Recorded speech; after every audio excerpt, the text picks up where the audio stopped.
এই সিন্ডিকেটকে জামাত ইন্ধন দিচ্ছে। এরা নিয়ম মানতে চাচ্ছে না জামাত ইসলাম।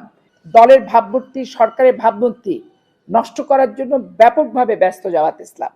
ইরাকের সাথে আমেরিকার যুদ্ধ কেন, সেটা নাকি জনাব তারেক রহমান সাহেবকে জবাব দিতে হবে। বিরোধী দল হিসেবে এইটুক বোঝার বোধগম্য যাদের নাই যে আমেরিকা ইরাকের যুদ্ধটা তো বাংলাদেশ বাধা দেয় নাই, আর মধ্যস্থতা করার এখতিয়ারও কিন্তু বাংলাদেশের নাই। এইরকম ভাবে স্লোগান যারা দেয়, আমি অবাক হয়ে যাই যে ডাকসুর নেতারা দিচ্ছে, বিভিন্ন ছাত্র সংগঠনের নেতারা দিচ্ছে, তাদের মেধার গভীরতা কতটুকু এবং দল তাদের কোন অপকর্মে নিয়োগ করেছে এই সমস্ত স্লোগান কেন দেওয়াচ্ছে। মেধাহীন স্লোগান, কর্মহীন স্লোগান, মানে দিতে হয় তাই দেওয়া স্লোগানগুলো তারা দিচ্ছে। এখানে একটা।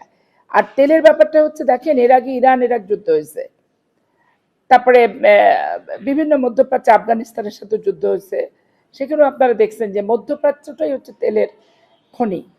তো স্বাভাবিক কারণে মধ্যপ্রাচ্যের যে কোনো রাষ্ট্রের সাথে পশ্চিমা দেশের যুদ্ধ হলে তেল এবং স্বর্ণের দামটা ব্যাপক হারে একটু পরিবর্তন হয়ে যায় এবং তেলটা একটা ক্রাইসিসের ভিতরে আমরা পড়ে যাই। তাহলে এই ক্রাইসিসটা তো একটা জাতীয় ক্রাইসিস, আন্তর্জাতিক ক্রাইসিস।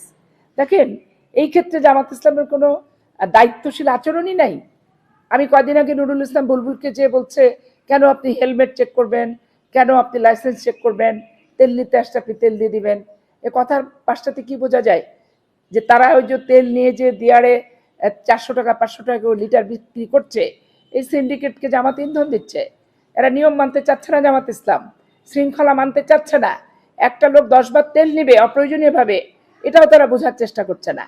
তো তাহলে এটা তো কৃত্রিম ভাবে জামাত ইসলাম গোটা বাংলাদেশেই তৈরি করছে, আর কিছু অসাধু ব্যবসায়ী যারা মজুত করছে করে বেশি দামে বিক্রির জন্য তারা এটাকে একটা লাভজনক প্রক্রিয়া হিসেবে চিন্তা করছে। আমি তো হিসাব নিয়ে দেখছি যে এই মাসে এই